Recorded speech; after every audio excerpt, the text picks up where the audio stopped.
Audio Jungle.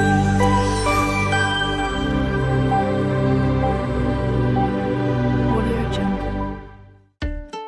Hello everyone, જય શ્રી કૃષ્ણ. મારી ચેનલમાં તમારું સ્વાગત છે. તો આજે હું મકર સંક્રાંતિ સ્પેશિયલ અને શિયાળા સ્પેશિયલ ગરમા ગરમ ટેસ્ટથી ભરપૂર એવું સુરતનું ફેમસ સુરતી ગ્રીન ઊંધિયુંની રેસીપી શેર કરવાની છું. મારી આ સ્પેશિયલ રીતથી ઊંધિયું બનાવશો તો તમારું ઊંધિયું એકદમ પરફેક્ટ માપ સાથે બનશે.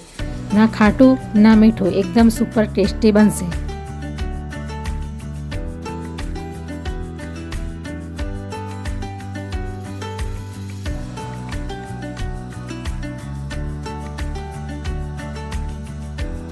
ચેનલ પર નવા હોવ તો જરૂરથી ચેનલ સબસ્ક્રાઈબ કરજો, જેથી મારા દરેક વિડીયોનું નોટિફિકેશન તમારા સુધી પહોંચશે. આજે ઊંધિયાની રેસીપી શેર કરવાની છું, જે ઉત્તરાયણ સ્પેશિયલ હોય છે, જે ખાસ કરીને ઉત્તરાયણમાં બનાવવામાં આવે છે. અને સુરતનું ફેમસ ગ્રીન ઊંધિયું બનાવવા જઈ રહી છું. તો એના માટે મેં આ મુઠિયા જે મેં પહેલાંથી બનાવીને તૈયાર રાખ્યા છે, જે તમને અમારી ચેનલ પર ડિસ્ક્રિપ્શન બોક્સમાં મળી જશે. એના માટે હવે ઊંધિયાના માટે મેં આ તૈયાર કરી લીધી છે સામગ્રી. તો એના માટે મેં આ 150 ગ્રામ જેટલા, એટલે કે 5 નંગ જેટલા મેં આ વેંગણ લઈ લીધા છે, જેને મેં પહેલેથી ધોઈને સમારીને રાખ્યા છે આવી રીતે કટ કરીને. અને આ સુરતી પાપડી છે, જે ખાસ કરીને ઊંધિયામાં નાખવામાં આવે છે. આ પાપડી વગર તો ઊંધિયું બનશે જ નહીં, એટલે આ ખાસ કરીને પાપડી અંદર નાખવી. અને બીજી બી અલગ જાતની પાપડી આવે છે, એ પણ નાખવામાં આવે છે અંદર. પણ કડવાવાલની પાપડી આવે છે ને, એ નથી નખાતી અંદર. અને આ તુવેરના દાણા છે, અને આ શક્કરિયું છે, સ્વીટ પોટેટો, અને આ રતાળું છે,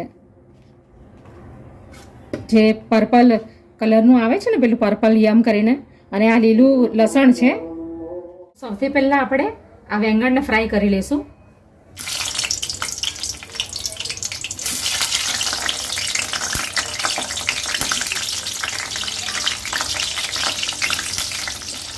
એકદમ સંભાળીને ધ્યાનથી ફ્રાય કરવાના, કે તેલ ઉડે નહીં.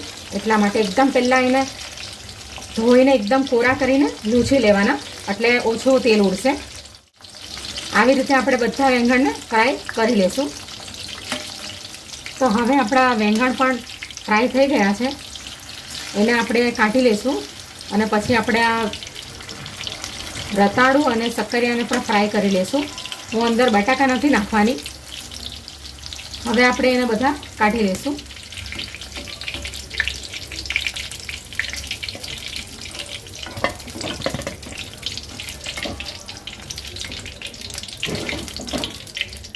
હવે આપણે આ સ્વીટ પોટેટો અને રતાળોને પણ ફ્રાય કરી લઈશું.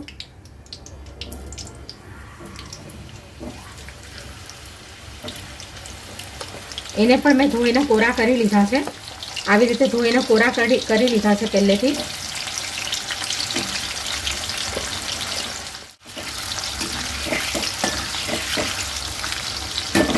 તો હવે આપણા શક્કરિયા પણ ફ્રાય થઈ ગયા છે, એને આપણે એક ડીશમાં કાઢી લઈશું.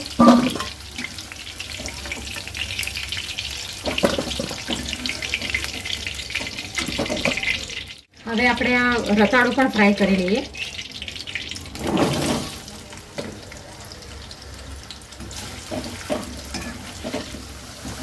હવે રતાળું પણ ફ્રાય થઈ ગયું છે, તો હવે આપણે ગેસ બંધ કરી દઈશું અને એને પણ ડીશમાં કાઢી લઈશું.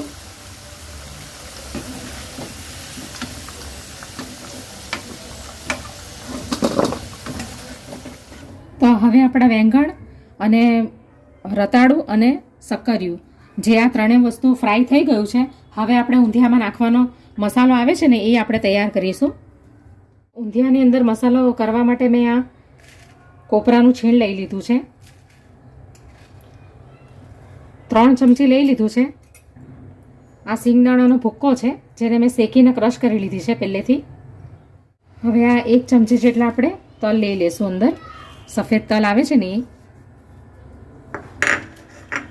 આ લીલા લસણ છે, એ પણ આપણે 1 મુઠ્ઠી જેટલા લઈ લઈશું. બાકીના આપણે ઉપરથી નાખશું. અને આ સૂકા કોપરાની જગ્યા પર તમે લીલું કોપરું આવે છે ને, નાળિયેર, એ પણ તમે લઈ શકો. હવે આ 1 ચમચી આની અંદર લસણ અને આદુ અને લીલા મરચાં છે, જેને સાથે મેં ત્રણેયને ક્રશ કરી લીધા છે મિક્સીમાં. તે સાથે જ અંદર નાખી દઈશું, આદુ, લસણ અને મરચાં. હવે એક મુઠ્ઠી આપણે લીલા ધાણા લઈ લઈશું. તો આ ઊંધિયાનો ગરમ મસાલો છે અને આ 1 ચમચી ધાણા જીરું છે એ આપણે એની અંદર નાખી દઈશું. ને અડધી ચમચી હળદર છે અને સ્વાદ અનુસાર થોડું મીઠું નાખીશું. થોડુંક મીઠું આપણે આ પાપડીને તુવેર જ્યારે વઘાર કરીશું ને ત્યારે થોડુંક મીઠું અંદર ઉપરથી નાખીશું, હિંગ અને મીઠું. તો હવે આપણે આને બધું મિક્સ કરી લઈશું.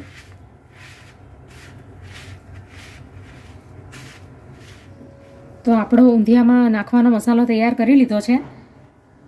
આપણે એને કોઈ બી વસ્તુનો ક્રશ નથી કરી, કારણ કે પહેલેથી આદુ મરચાં લસણ એની પહેલાંથી પેસ્ટ હતી જ, એટલે અને કોપરું પણ મેં છીણેલું લીધું છે, એટલે અને પેલું સિંગદાણા હતા એ ક્રશ કરેલા હતા, એટલે પહેલેથી એટલે મેં આ બધું એમ જ મસાલો તૈયાર કરી લીધો છે.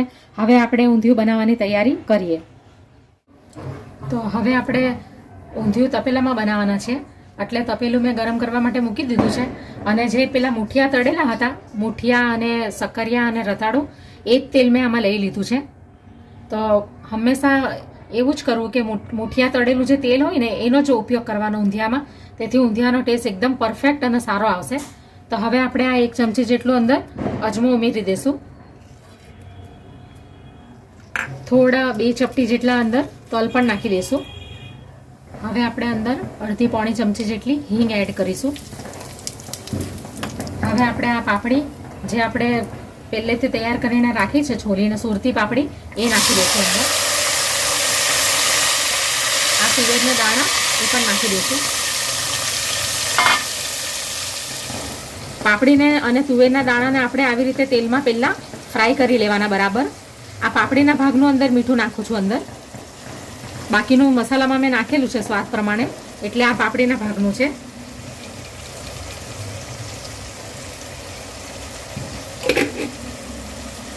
હવે આપણે જે આ 5 વેંગણ લીધા છે ને ફ્રાય કરીને, એને આપણે થોડો મસાલો અંદર નાખી દઈશું. આ રીતનો થોડો મસાલો અંદર નાખી દઈશું આપણે. તો થોડોક મસાલો મેં આ વેંગણની અંદર ભરી લીધો છે. હવે આ મસાલો છે ને એ આપણે પાપડીની અંદર નાખી દઈશું. હવે આપણે બરાબર એને મિક્સ કરી લઈશું.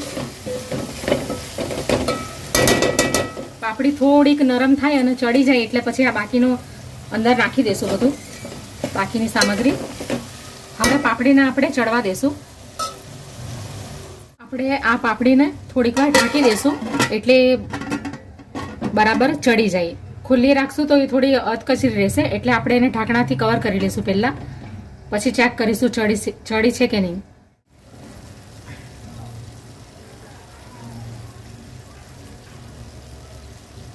ચડી ગઈ છે. હવે આપણે બાકીના ઇન્ગ્રેડિયન્ટ્સ અંદર નાખી દઈશું. આપણે આ વેંગણ અને સક્કરિયા અને રતાળું જે ફ્રાય કરીને રાખ્યા છે ને એ આપણે પહેલાં અંદર નાખી દઈશું. આપણે એને બરાબર મિક્સ કરી લઈશું, એટલે આ વેંગણ રતાળું ને જે સક્કરિયા છે ને એની અંદર જે આ મસાલો છે ને એ બધો અંદર ફ્લેવર અંદર બેસી જાય એટલા માટે. તો હવે બધું આપણે મિક્સ કરી લીધું છે. હવે આ જે મુઠિયા મેં બનાવીને તૈયાર રાખ્યા છે એ આપણે આની અંદર નાખી દઈશું. હવે આપણે મિક્સ કરી લઈશું બરાબર. અને મુઠિયા તો ઊંધિયાની અંદર નાખવા એકદમ જરૂરી જ છે, કારણ કે મુઠિયા વગર તો ઊંધિયું બનશે જ નહીં, એટલે એ તો અંદર નાખવા જ પડશે, તો જ એનો ટેસ્ટ બરાબર આવશે. ઊંધિયાનો ફ્લેવર થોડોક ખાટો મીઠો ફ્લેવર આવે ને એટલા માટે થઈને હું અંદર આ ગોળનો પાવડર ઉમેરીશ. અંદર હું ખાંડ નથી નાખતી, ગોળનો પાવડર નાખું છું. તમને ખાંડ નાખવી હોય તો તમે ખાંડ બી નાખી શકો. હવે આ અડધું લીંબુ છે એ થોડુંક નાખી દઈશું અંદર, એટલે એનો ટેસ્ટ, ઊંધિયાનો ટેસ્ટ એકદમ થોડો ખાટો અને થોડો મીઠો આવશે. વધારે નથી નાખવાનું, કારણ કે વધારે મીઠું ને ખાટું ના કરવાથી એકદમ ટેસ્ટ એનો પેલો થઈ જશે, એટલે આપણે અડધું લીંબુ બહુ થઈ ગયું અને 1 ચમચી ગોળનો પાવડર. હવે આપણે અંદર થોડું પાણી રેડી દઈશું. થોડું પાણી અંદર રેડી દઈશું આપણે, 1 કપ જેટલું, એટલે આપણા મુઠિયા અંદર બરાબર ઓબ્સોર્વ થઈ જાય એની અંદર. હવે આપણે મિક્સ કરી લઈશું.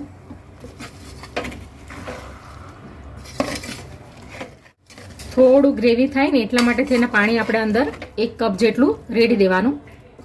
તમને સૂકું એમ જ ઊંધિયું ખાવાનું ફાવતું હોય તો તમે અંદર પાણીને સ્કીપ બી કરી શકો. હવે 2 મિનિટમાં આપણું ઊંધિયું તૈયાર થઈ જશે. હવે આપણે આ 1 મુઠ્ઠી જેટલા ધાણા ઉપરથી નાખી દઈશું. થોડું લીલું લસણ પણ નાખી દઈશું. ઊંધિયાની અંદર લીલા લસણનો ખૂબ ઉપયોગ કરવામાં આવે છે. લસણના લીધે જ ઊંધિયાનો ટેસ્ટ થોડોક સારો લાગે છે એટલા માટે થઈને.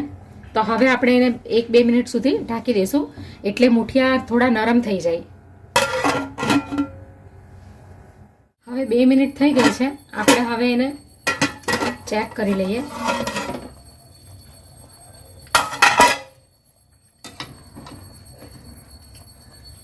એકવાર આપણે એને મિક્સ કરી લઈશું ફરીથી.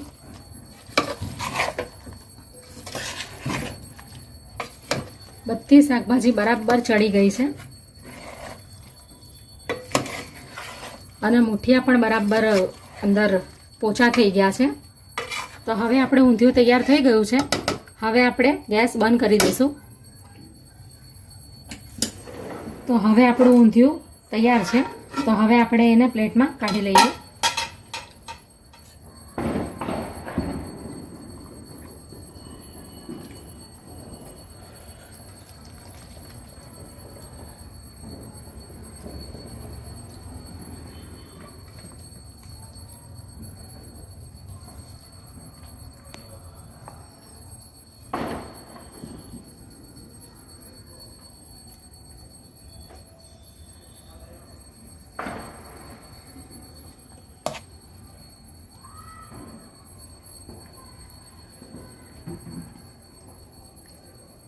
તો આપણું ગરમા ગરમ અને મસાલેદાર ઊંધિયું ગ્રીન ઊંધિયું તૈયાર છે, જે સુરતનું ફેમસ હોય છે અને મકર સંક્રાંતિ વખતે બનાવવામાં આવે છે ખાસ કરીને.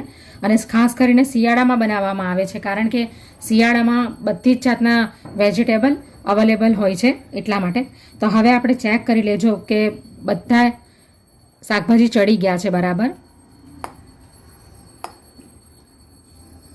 અને ફ્રાય કરેલા છે એટલે થોડાક કડક છે એ, કારણ કે એને મેં તેલમાં બરાબર ફ્રાય કરી લીધા છે પહેલેથી. તો તૈયાર છે આપણું સુરતી ગ્રીન ઊંધિયું, જેને પૂરીની સાથે ખાવામાં આવે છે.